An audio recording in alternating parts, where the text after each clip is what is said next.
The silence was deafening in the ruins of New Gibraltar, humanity's once proud outpost on Europa. Commander Vega Solstice stood at the observation deck, staring at the massive crater where the colony's central hub had been.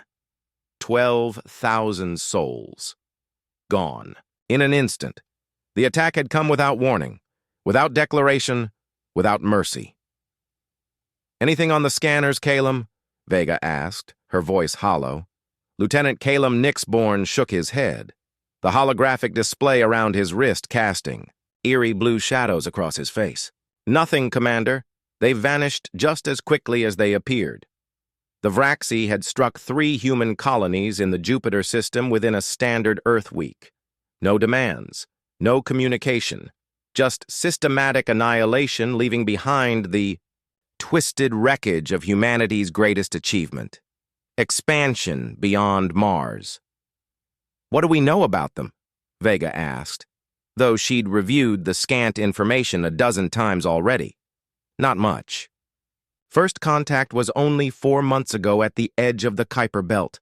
The diplomatic team reported peaceful intentions before all transmissions ceased. Calum's fingers danced across the holographic interface. Then nothing until they appeared. Here.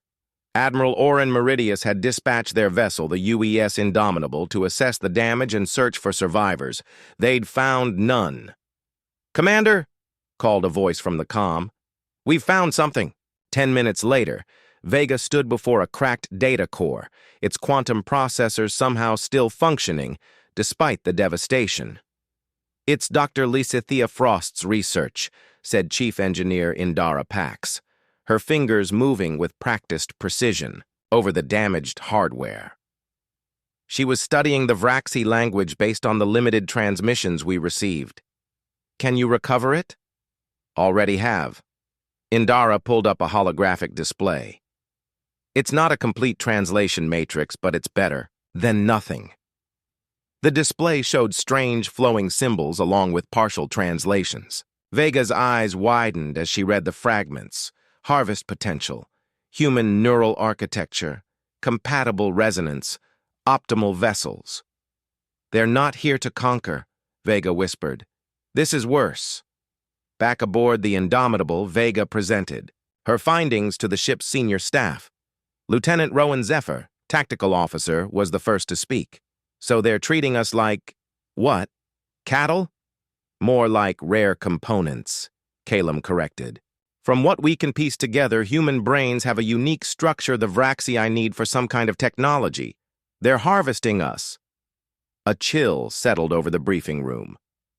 "We need to warn Earth," said Dr. Alara Moonshadow, the ship's xenobiologist. "If they hit a major population center—" "Communications are still down beyond the Jupiter system," Indara reminded them. "The Vraxi deployed some kind of interference field. Nothing's getting through." Vega's comm chimed. "Commander, long-range scanners have detected movement. 3 vessels, Vraxi configuration, heading toward Ganymede colony." "Ganymede. Population 50,000. The largest human settlement in the outer system." "How long until they arrive?" Vega asked. "Approximately 6 hours." Vega looked at the faces around her. The Indomitable was a research vessel with minimal armaments. Certainly no match for 3 Vraxi warships, but they were the only human ship in range. "Plot an intercept course," she ordered, "and prepare all shuttles for evacuation procedures." As they filed out, Calum lingered. "Commander, with all due respect, what exactly are we going to do against 3 warships?" Vega's eyes hardened. "Whatever it takes, Lieutenant. Humanity didn't come this far to become spare parts for an alien race." She pulled up the ship's schematics. "And I think I have an idea. It's desperate, possibly suicidal, but it's all we've got." As the Indomitable accelerated toward what might be their final mission, Vega couldn't help but think that humanity had always thrived at the edge of extinction. They just needed a chance, one desperate, impossible chance to fight back. The UES Indomitable trembled as its engines pushed beyond safety parameters. Vega studied the tactical display where 3 red markers, Vraxi warships, moved inexorably. toward Ganymede's blue sphere.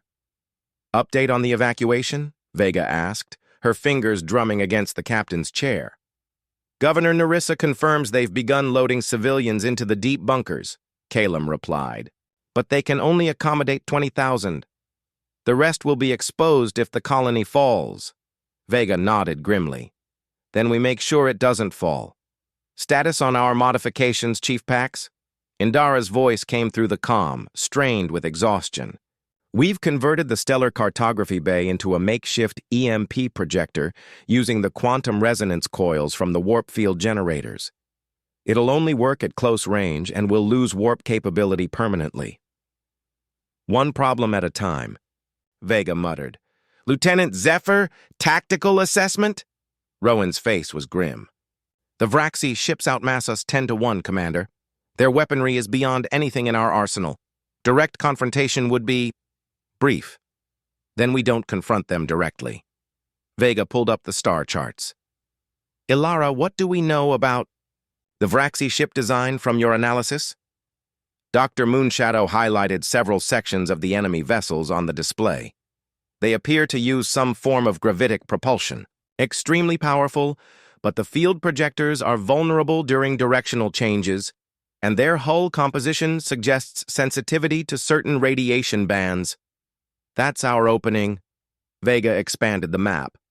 We'll approach from Europa's shadow, using its magnetic field to mask our signature.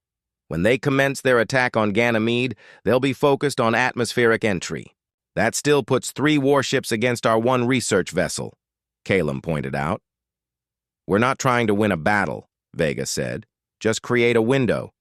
Ganymede's defense grid was designed to repel asteroids, not warships, but it could buy us time if the Vraxi defenses are compromised. The plan came together over the next 4 hours, desperate, with too many unknown variables, but it was all they had. As they approached the intercept point, Vega addressed the crew. What we do today may determine humanity's future in the solar system. The Vraxi believe we're simple prey. Let's show them how wrong they are. The Indomitable slipped into position, engines cold, drifting silently through Europa's massive shadow. Ahead, the 3 Vraxi vessels decelerated, their hulls glowing with strange shifting patterns as they prepared to enter Ganymede's thin atmosphere.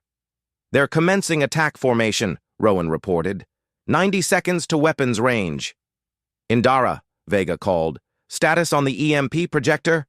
Charged and ready. But remember, Commander, we'll only get 1 shot. The system will burn out after discharge.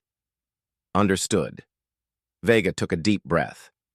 Helm, on my mark, full thrust. Bring us directly underneath the lead vessel.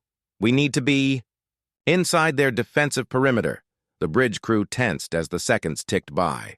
On the view screen, the alien ships began to glow with concentrated energy. Now, Vega ordered. The Indomitable surged forward, thrusters flaring to life. The sudden movement caught the Vraxi by surprise. They were accustomed to fleeing prey, not creatures that charged toward danger. They're tracking us, Rowan reported. Energy, signatures spiking, they're arming weapons. Hold course, Vega commanded. Calum, transmit the message we prepared, all frequencies. The message, a collection of the translated Vraxi phrases arranged by Dr. Frost before her death, might confuse them, even if just for moments. The lead Vraxi ship hesitated, its weapon ports cycling as if uncertain. We're in position, the helm officer reported. Now, Indara, fire the EMP. The converted stellar cartography bay erupted with energy, sending a massive electromagnetic pulse at the Vraxi vessel above them. For a heartbeat, nothing happened. Then the alien ship's lights flickered and died. Its graceful movement became a dangerous drift. It worked, Calum exclaimed. Their systems are offline. Ganymede Defense Control. This is Commander Solstice, Vega transmitted. Fire everything you have at the disabled vessel. From Ganymede's surface, defensive railguns designed to destroy incoming asteroids opened fire. Hypersonic projectiles slammed into the powerless Vraxi ship, tearing through its suddenly vulnerable hull. But the victory was short-lived. The other two ships are responding, Rowan warned. Energy buildup detected. They're targeting us. Vega had expected this. Evasive maneuvers, all power to shields. The first impact rocked the Indomitable, throwing crew members against consoles. Warning sirens blared as systems failed across the ship. Hull breach deck C, someone shouted. Emergency force fields engaged. On the view screen, the damaged Vraxii vessel began to break apart, secondary explosions rippling along its length. But the other two were turning, their full attention now on the human vessel that had dared to challenge them. Commander, Indara called, her voice tight with pain. The engine core is destabilizing. We can't take another hit like that. Vega gripped her chair as the ship shuddered around her. They'd bloodied the enemy's nose, but at what cost? All hands, she announced. Prepare for emergency protocols. This fight is just beginning. Acrid. Smoke filled the bridge of the Indomitable as emergency systems struggled to compensate for the damage. Vega wiped blood from her eye, where a shattered console had caught her during the last impact. Status report, she demanded. Life support. At 60%, Calum responded, coughing through the smoke. Weapon systems offline, shields failing. Through the cracked view screen, Vega watched the remaining Vraxii warships circling like predators, their strange, organic metallic hulls pulsing with energy. The first ship still burned in Ganymede's thin atmosphere, a Pyrrhic victory that would buy the colony minutes at most. Can we restore the EMP projector? Vega asked. Indara's voice came through damaged speakers. Impossible, Commander. The quantum resonance coils are fried. We'd need a full space dock to replace them. Then we need another option. Vega turned to Dr. Moonshadow. Your analysis of their hull sensitivity to radiation, can we weaponize that? Alara's eyes widened in understanding. The reactor core, if we modulated the containment field to leak specific radiation bands, we'd poison ourselves in the process, Rowan interrupted. Not if we evacuate, Vega countered. Most of our shuttles are still operational. We could reach Ganymede while the ship acts as a decoy. The ship shuddered again as a glancing blow from Vraxii weapons found their mark. Commander, the communications officer called.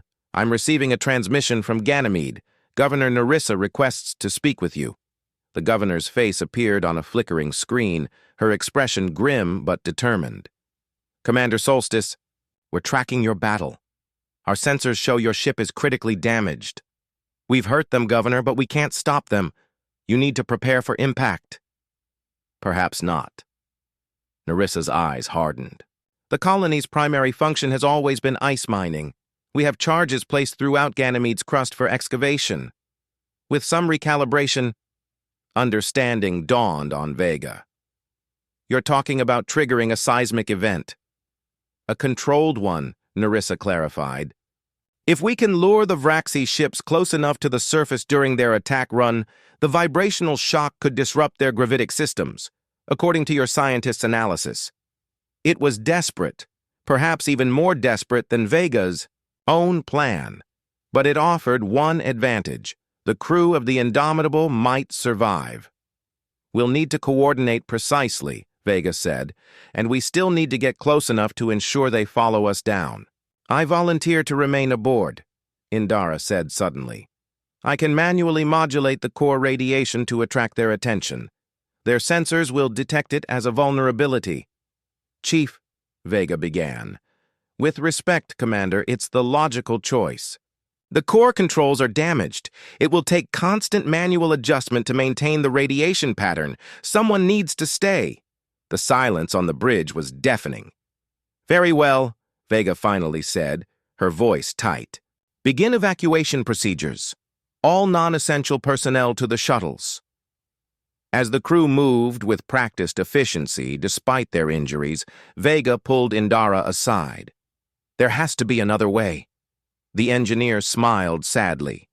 There isn't, and you know it. Besides, my sister and her children are on Ganymede. This way, I know they have a chance. Within 20 minutes, the shuttles were loaded. On the view screen, the Vraxi ships had begun their descent toward Ganymede, apparently believing the Indomitable no longer posed a threat. The plan is simple, Vega told the remaining bridge crew as they prepared to board the final shuttle. We draw them in with the radiation signature. Once they're committed to their attack run, Governor Nerissa triggers the seismic charges. The gravitational shockwave should disrupt their propulsion long enough for Ganymede's defense grid to target them.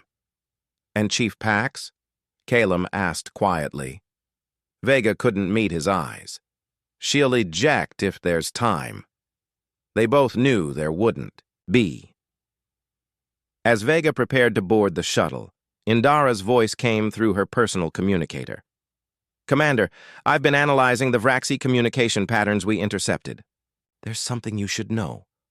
What is it, Chief? These aren't their warships. They're harvester vessels. Their actual military hasn't even arrived yet. Vega felt the blood drain from her face. Are you certain? Positive. The translation. It's clear now. What we're facing is just their advance team, gathering resources before the main fleet arrives. The implications were staggering.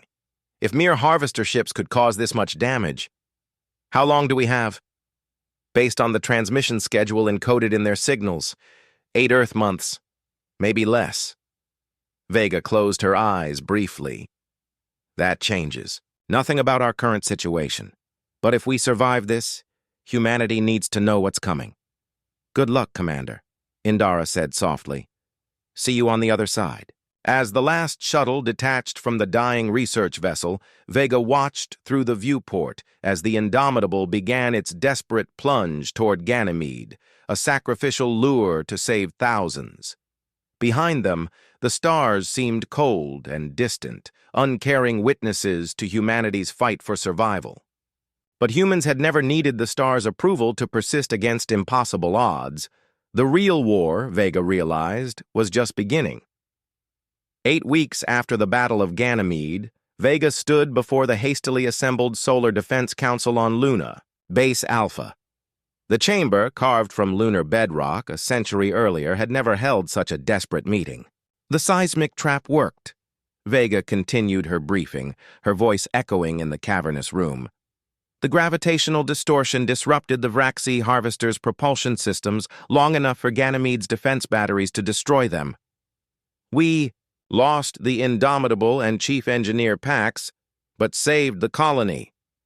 Images of the battle played on massive screens behind her, the research vessel plummeting toward Ganymede's surface, the flash of seismic charges detonating, the Vraxi ships tumbling out of formation as their gravitic systems failed. But this was merely the vanguard, she concluded. According to Chief Pax's final analysis, we have perhaps 6 months before their main fleet arrives, and if harvest ships could nearly overwhelm us. Admiral Cressida Novastorm, newly appointed, head of Earth's Unified Defense Forces, leaned forward. Your report mentions a particular interest in human neural architecture. Can you elaborate, Commander? Vega nodded to Dr. Moonshadow, who had survived aboard one of the evacuation shuttles. The xenobiologist stood, her arm still in a sling from injuries sustained during the battle. The Vraxi appear to be a composite species, Ilara explained, activating a holographic display. Their biological components have been extensively augmented with technology. Based on the fragments we've translated, human brains possess unique properties they require for their next evolutionary stage. They see us as resources, not enemies, which makes negotiation unlikely. So they want our brains, said General Arcturus Windcaller of the Mars Colonial Defense. How delightfully archaic. Not our physical brains, Ilara corrected. Something about our neural pattern. The translation mentions resonance repeatedly. This is all fascinating, interrupted Counselor Moriko Starforge from the Asteroid Collective. But the practical question remains, how do we fight them? If their harvesters nearly overwhelmed our most advanced outpost, what chance do we have against their actual military? The room fell silent. Humanity had been at peace for decades. The unified solar system had focused on expansion and research. not warfare. We adapt, came a new voice from the chamber entrance. All heads turned to see a tall figure limping into the light. Chief Pax? Vega gasped. How? Indara Pax looked like a ghost of her former self. Burn scars covered half her face, and her right arm had been replaced with a prosthetic. But her eyes burned with the same fierce intelligence. Emergency teleportation prototype, she explained, her voice raspy. Been in development at Ganymede's research division. Wasn't sure it would work. It didn't, completely. Lost some pieces of me in transit, but brought something valuable in return. She gestured, and two technicians, wheeled in a containment unit. Inside floated a twisted piece of the Vraxi ship. I managed to override the Indomitable's systems at the last moment, Indara continued. Directed the core radiation to concentrate on a single section of the nearest Vraxii ship. When it breached, I used the teleportation device to extract this component before the emergency ejection. Dr. Moonshadow approached the containment unit cautiously. This is part of their propulsion system. Their gravitic manipulation technology is centuries beyond ours, Indara confirmed. But it has a weakness. The system requires perfect crystalline structures to function. Specific radiation frequencies, like those I modulated from our core, disrupt the lattice formation. Admiral Novastorm stood. Are you suggesting we can weaponize this vulnerability? I'm suggesting more than that, Indara replied. I believe we can adapt their own technology against them. With enough resources and the right minds, we could reverse engineer this component to create defenses, perhaps even ships that can stand against them. For the first time since the attack, Vega felt a flicker of hope. How long would it take? Too long, Indara admitted. But I've been thinking about an alternative approach. The Vraxi want our neural patterns. What if we gave them exactly what they're looking for, but on our terms?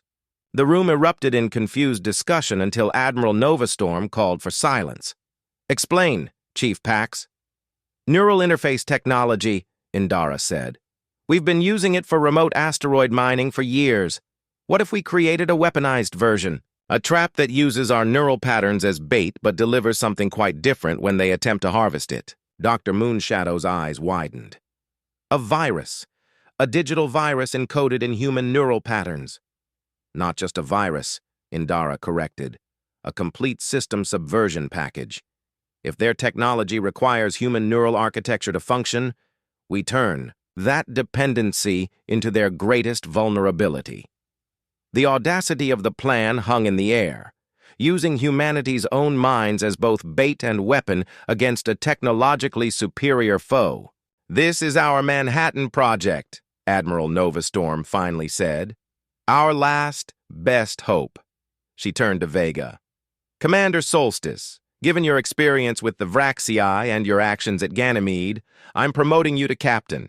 You'll lead the tactical implementation of this initiative. Vega felt the weight of responsibility settle onto her shoulders. What are we calling this project? Indara's scarred face formed a grim smile. Project Prometheus. We're stealing fire from the gods, or, in this case, from the stars that looked away while we perished. As the council session adjourned, Vega approached Indara. How did you really survive? The teleportation story is mostly true, Indara finished. But you're right. The technology isn't that advanced yet. The truth is, I don't fully understand how I survived. When the core breached, there was a strange interaction with the Vraxi technology. I saw something. Another plane of existence, perhaps. For a moment, I think I understood how their technology truly works. She tapped her temple. And I believe that knowledge is still in here, waiting to be unlocked. Vega studied her friend's face. Whatever happened, I'm glad you're alive. We need you for what's coming. What's coming, Indara said softly, is humanity's greatest test. And despite everything, I think we might just pass it. The asteroid designated XR7, officially a mining outpost in the belt between Mars and Jupiter, had been transformed into humanity's most advanced research facility in the 3 months since the Ganymede attack. Deep within its hollowed core, Captain Vega Solstice watched as hundreds of scientists and engineers worked feverishly on Project Prometheus. "Progress report," she requested, approaching the central platform where Indara Pax stood surrounded by holographic displays. The chief engineer manipulated the interface with her organic and prosthetic hands moving in perfect sync. "Neural interface integration is at 70%. We've solved the bioelectric feedback issues by incorporating quantum entanglement principles derived from the Vraxi propulsion fragment." Vega studied the complex schematics floating before them. Project Prometheus had evolved far beyond their initial concept. What had begun as a defensive measure had expanded into something that might give humanity an actual fighting chance. "And the volunteers?" Vega asked. 2,000 neural signatures mapped and encoded, Dr. Moonshadow answered, joining them at the platform. Each one a potential key to unlock and subvert Vraxi systems. The volunteering process had been controversial. Once word spread about the Vraxi's interest in human neural patterns, millions had stepped forward to offer their minds as templates for the defense system. The final 2,000 were selected for maximum neural diversity. Artists, scientists, soldiers, children, elders, creating a complex tapestry of human consciousness the Vraxi wouldn't be able to resist. "Captain," called Lieutenant Rowan Zephyr from a monitoring station, "we're receiving a priority transmission from Admiral Novastorm." The Admiral's face appeared on the main screen, her expression grave. "Captain Solstice, our deep space monitoring network has detected gravitational anomalies at the edge of the solar system. The Vraxi fleet has arrived ahead of schedule." Vega felt her blood run cold. "How long do we have?" "At their current approach vector, 3 weeks until they reach the outer colonies. Maybe a month before they hit Mars." "But Project Prometheus needs at least 2 more months," Indara protested. "You have 3 weeks, Chief Pax," the Admiral replied. "I'm dispatching the 3rd Fleet to XR7 to escort your prototype. Whatever you've completed by then will have to be enough." After the transmission ended, Vega turned to her team. "Options? We deploy what we have," Rowan suggested. "The neural interface is functional, even if the integration with the offensive systems is incomplete. That would be like handing them a key without the trap attached," Ilara objected. "We'd be giving them exactly what they want with no defense." Indara had gone quiet, her eyes unfocused in the way that had become familiar since her mysterious experience during the Indomitable's destruction. "There's another way," she finally said, "but it's risky, potentially sacrificial." "Explain," Vega prompted. "We accelerate integration by simplifying, instead of trying to create a system that can interface with all Vraxi technology. We focus on their communication network. If we can get inside that, we can potentially turn their coordination against them." "And how do we deliver it?" Rowan asked. Indara's organic hand unconsciously touched her prosthetic arm. "We use me. My neural pattern is already partially synchronized with their technology from my exposure during the Ganymede incident. I can serve as a direct conduit." "Absolutely not," Vega said immediately. "The risk is too great." "The risk of doing nothing is greater," Indara countered. "Besides, I've been having dreams, visions, maybe. I see their network structure, how it all connects. It's like some part of me is already there trying to find a way in." Before Vega could argue further, an alarm blared through the facility. Rowan rushed to the security console. "Proximity alert! Unknown vessel approaching at high velocity!" "Vraxi?" Vega demanded, reaching for her sidearm. Rowan shook his head. "Configuration unknown, not matching any registered human or Vraxi design." On the view screen, a sleek ship unlike anything they'd seen before decelerated near XR7.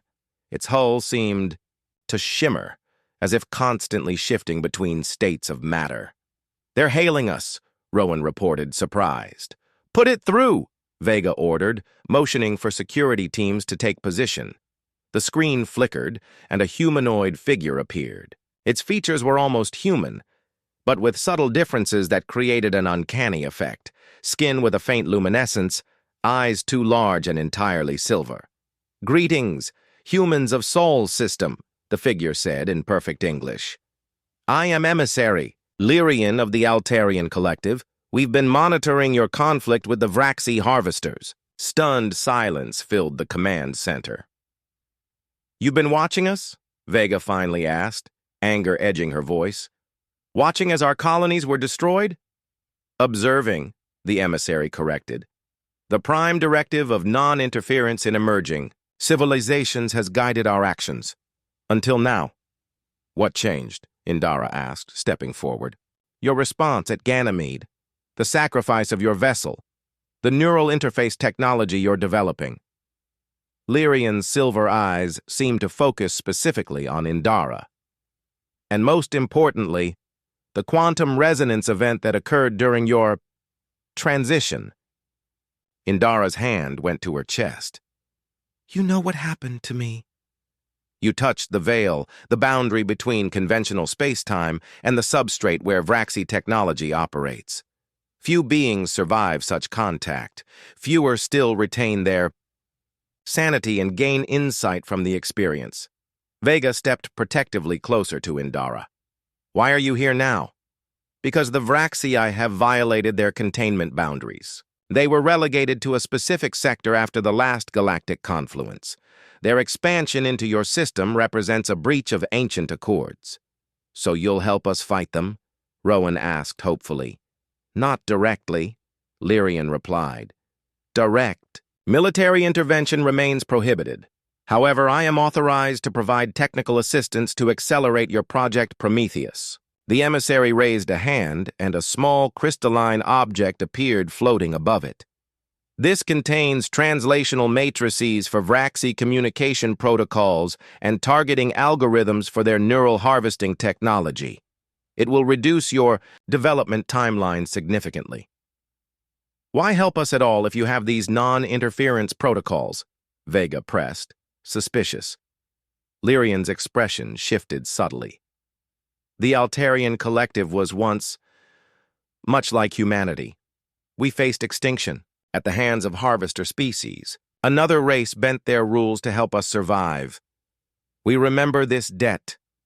The crystalline object floated across the room toward Indara, who instinctively reached out with her prosthetic hand. The moment it touched her artificial fingers, both began to glow with the same strange luminescence as the emissary's skin. "Be warned," Lyrian said. "Once you deploy this technology, you enter the wider galactic community. The isolation that has protected your development ends."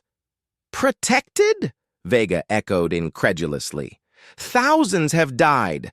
Millions would have perished without the subtle barriers that have diverted more dangerous entities from your system for centuries." Lyrian's form began to fade. "The stars never looked away, Captain Solstice. They simply allowed you the chance to demonstrate why humanity deserves its place among them." As the transmission ended and the alien ship departed as quickly as it had arrived, Vega turned to find Indara staring at her now transformed prosthetic, which pulsed with intricate patterns of light. "I understand now," Indara whispered. "I know how to complete Project Prometheus." Her eyes met Vega's, filled with both wonder and determination. "And I know how humanity fights back." The massive Vraxi mothership hung in Mars' orbit like a malevolent shadow, its surface rippling with biomechanical movements. 6 smaller harvester vessels had already descended to the red planet's surface, targeting the major colonial domes. The evacuation had been partial at best. Millions remained trapped. Aboard the UES Defiance, the first warship built with reverse-engineered Vraxi technology, Captain Vega Solstice watched the tactical display with grim determination. The scattered remains of humanity's defensive fleet, drifted in the space between Mars and Earth. A desperate holding action that had cost thousands of lives already. Prometheus status? Vega asked, her voice steady despite the stakes. Final calibrations complete, Indara responded from the specialized chamber at the ship's core. The engineer's body was suspended in a transparent gel, her transformed prosthetic arm now fully integrated with the ship's systems. Neural interface cables connected to her temple, creating a direct link between her consciousness and Project Prometheus. "The fleet is in position," Calum reported from Tactical. "All ships equipped with Prometheus relay nodes are standing by." What remained of humanity's defense force had been retrofitted with the technology developed from the Altarian gift. Each vessel now carried a quantum relay that would amplify and transmit the Prometheus signal once activated. Dr. Moonshadow monitored Indara's vital signs with concern. "Her neural activity is spiking. We need to proceed quickly." "Begin approach vector," Vega ordered. "All hands, battle stations." The Defiance moved from behind Phobos, where it had been hiding, and accelerated toward the Vraxi fleet. Almost immediately, the alien vessels began to react, their organic mechanical hulls pulsing with energy signatures. "They've detected us," Rowan announced. "Harvester ships breaking from Mars surface operations. Mothership powering weapons systems. Hold." "Course," Vega commanded. "We need to get within optimal transmission range." "Captain," Alara warned, "Indara's neural patterns are becoming unstable. The interface is putting tremendous strain on her mind." Through the comm, Indara's strained voice came through. "I'm holding. Just get me close enough." The ship shuddered as the first Vraxii energy blast glanced off their shields designed using principles derived from the very enemies they now faced. "Shields at 80%, Calum reported. "Return fire?" "Negative," Vega replied. "All power to engines and shields. We're not here to fight them conventionally." On the view screen, the Vraxi mothership grew larger, its bizarre architecture becoming clearer, a fusion of technology and organic matter that seemed to defy physical laws. At its center was a pulsing chamber that Indara had identified as their neural processing core, the destination for harvested human minds. "They're surrounding us," Rowan warned as harvester ships moved to intercept. "Multiple targeting locks detected." "Evasive pattern Delta," Vega ordered. "Maintain approach to the mothership." Another hit rocked the Defiance, throwing crew members against their restraints. "Shields at 50%, Calum called. "Captain, we can't take much more of this." "We don't need to," Vega replied, watching the distance counter tick down. "Indara, status?"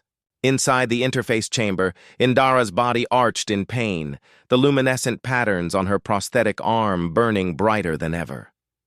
"I can feel them. Their network. So vast. So hungry." "Range to optimal transmission. 30 seconds," Rowan announced, his voice tight with tension. "Vraxi vessels converging on our position." Another blast struck the Defiance, more powerful than the previous ones. The lights flickered as systems struggled to compensate. "They know," Indara gasped through the neural link. "They sense the interface. They recognize it as a threat." The Vraxi mothership's surface began to shift, weapon ports opening all across its hull like malevolent eyes focusing on the human. "Vessel, shields at 25%, Calum reported. "Critical failure imminent." Vega gripped her chair. "All power to forward shields. Helm, maintain course. Optimal range achieved," Rowan called out. "We're in position." "Now, Indara," Vega ordered. "Activate Prometheus." In the interface chamber, Indara's eyes snapped open, glowing with the same silver luminescence as her prosthetic arm. Initiating neural broadcast. The Defiance's specialized transmitter activated, channeling Indara's hybrid consciousness directly into the Vraxii network.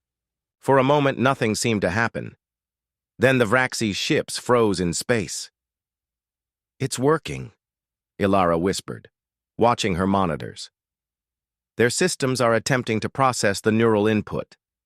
On the view screen, strange patterns rippled across the surfaces of the Vraxi vessels. The mothership's weapons powered down as its computational resources diverted to analyze the unexpected neural signature infiltrating its network.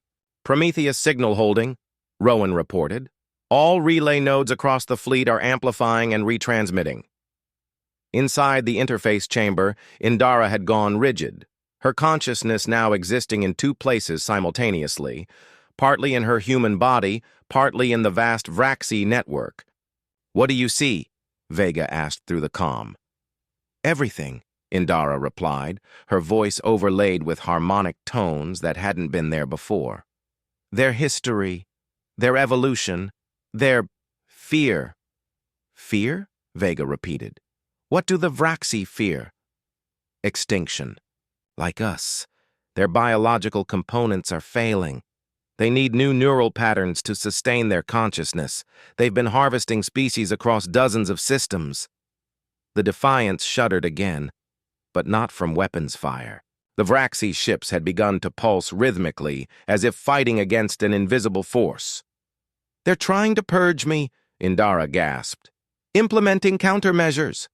The patterns on her prosthetic arm intensified, and the ship's systems responded in kind, pouring more power into the transmission. The relay nodes throughout the human fleet glowed with energy as they amplified the signal.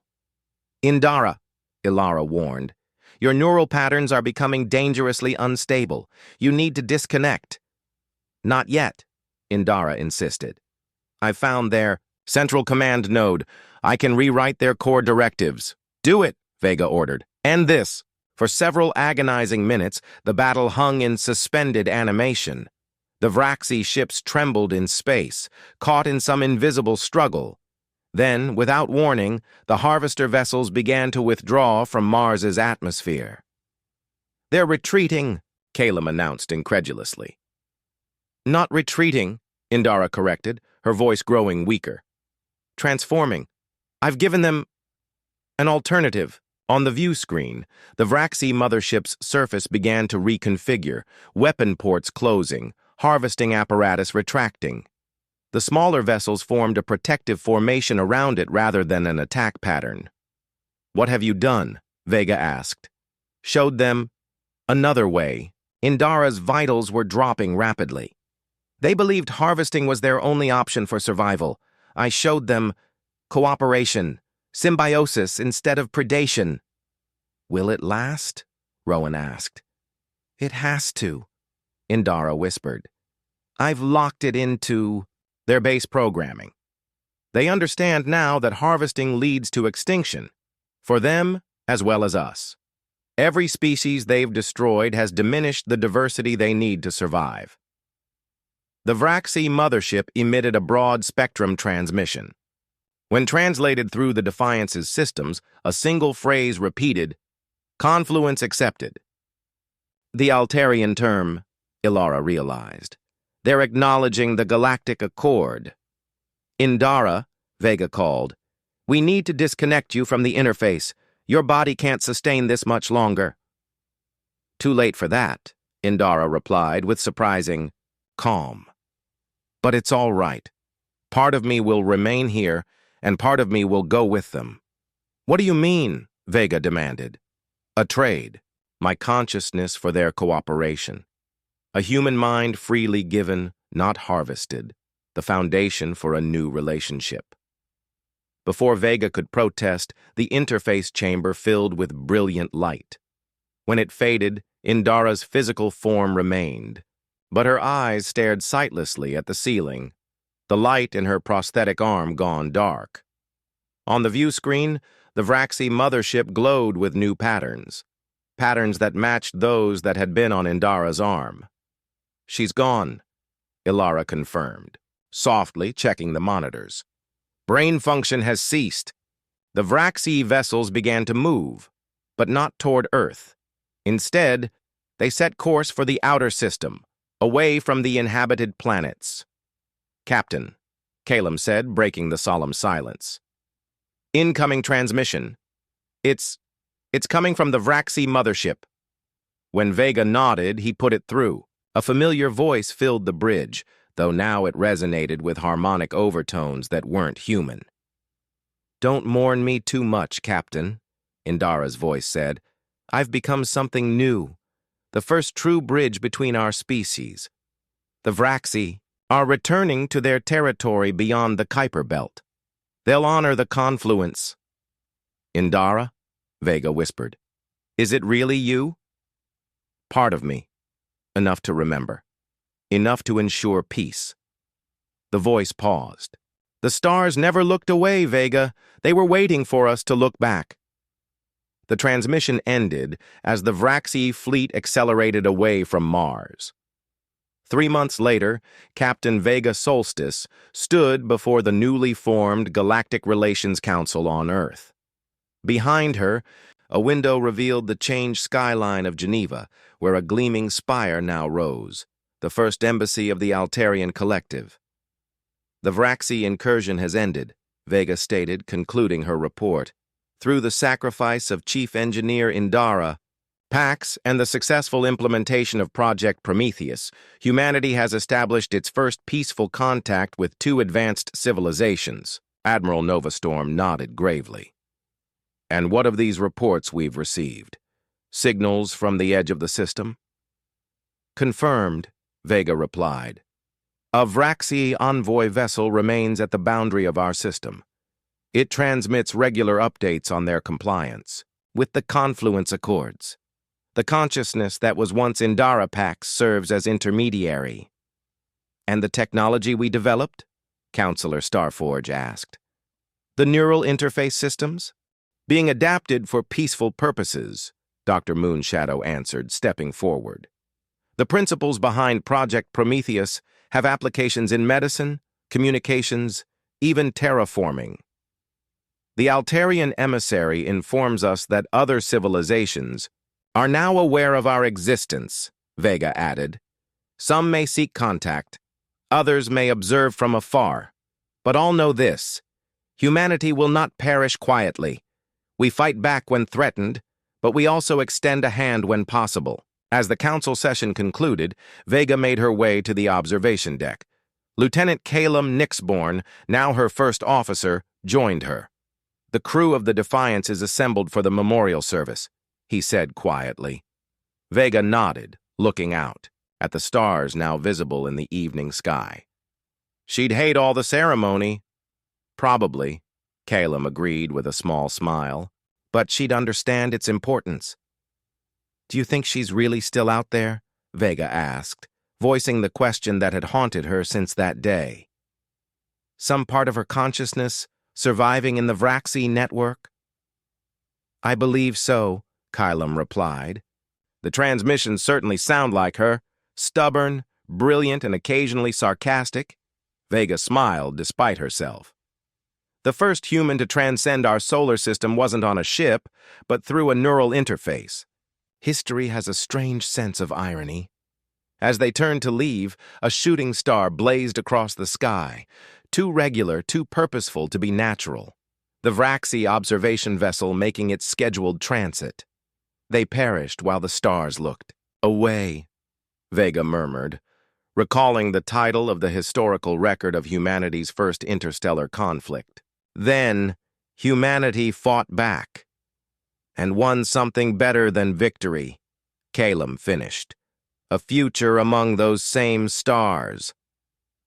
On the edge of the solar system, the consciousness that had once been Indara Pax observed Earth through the sensors of her new composite form. She felt the fractured memories of thousands of harvested species within the Vraxi collective, and the absence of any new human patterns since her sacrifice. Peace had been achieved. Humanity had survived its first contact with the wider galaxy, and though the stars had seemed to look away in humanity's darkest hour, they now watched with newfound respect as the tenacious species took its first steps toward joining the greater community of intelligent life, not as conquerors, not as victims, but as equals who had proven their worth through courage, sacrifice, and the uniquely human ability to turn enemies into allies when given the chance.